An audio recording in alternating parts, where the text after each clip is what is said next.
વડવાળા મંદિર દુધરેજ એ મારા નાથની આરતી થતી હોય એટલે જો મોરના આઈની ધજા ઉપર બેહવું પડે બરોબર, તો તારા તો રાતી તોડીને એવું બોલી કાલ સવારમાં પરોડીએ 5:15 થાય અને તારા ઘેર બરોબર હું ચેહર વીરનું મંદિર બનાવડાયું છે ને હું મૂર્તિ બેહાડું તો 5:14 નહીં, 5:16 નહીં, પણ 5:15 તારા મંદિરના ઉપર મોર આઈને બેહ અને 3 ટવકા પાડે, ના પાડવો જોવો 2 કે ના પાડવો જોવો 4 અને 3 ટવકા પાડે તો સમજે કે હું ભીખા નારાયણની માતા બોલી.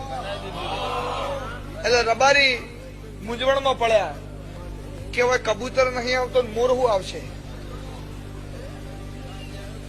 ઓય હળકતી રેતી આટલી તપસે, ઉનાળાનો દાડો ઓય રેતી આટલી તપસે હોય નહીં કબૂતર આવતા મોર શું હોય આવશે?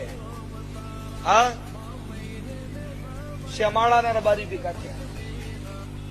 કેવું રાતે વાત ફરતી થઈ ગઈ, પણ વાત ફરતી થઈ ગઈ. કહું ભુવાજી એવું કીધું કે સવારે 5:15 મોર આવે તો જ મૂર્તિ બેહાડવાની, બાકી આ બધું બંધ કરી દેવાનું. શ્યામાળામાં વાત ફરતી હતી, ફરતા 10 ગોમના રબારી ભેગા થયા. 1000 લાલ પાઘડી ભેગી હતી. આનમુ પડિયતના મકવાણાની માતા મારા લેખ બનાવવા હતા. સવારે 1000 રબારી ભેગા છે લાલ પાઘડી કે મોર નહીં આવે તો શું થાય? સવારે 4 વાગે 4:30 થયા ભાઈ આવે કે ભુવાજી ઉઠાડો નહીં યાર, મોર નહીં આવે તો મારા મોર બોલી જાય, મારું શું થાય? રબારી ભેગા બહુ થયા શીખ્યા તો મોર નહીં આવે તો મારું કશું રહે નહીં.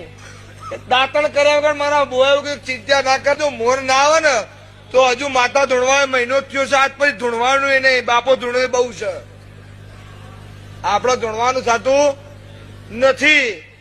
અને મોર ના આવે ને તો આખા ગામ વચ્ચે તારી માફી મું માગી.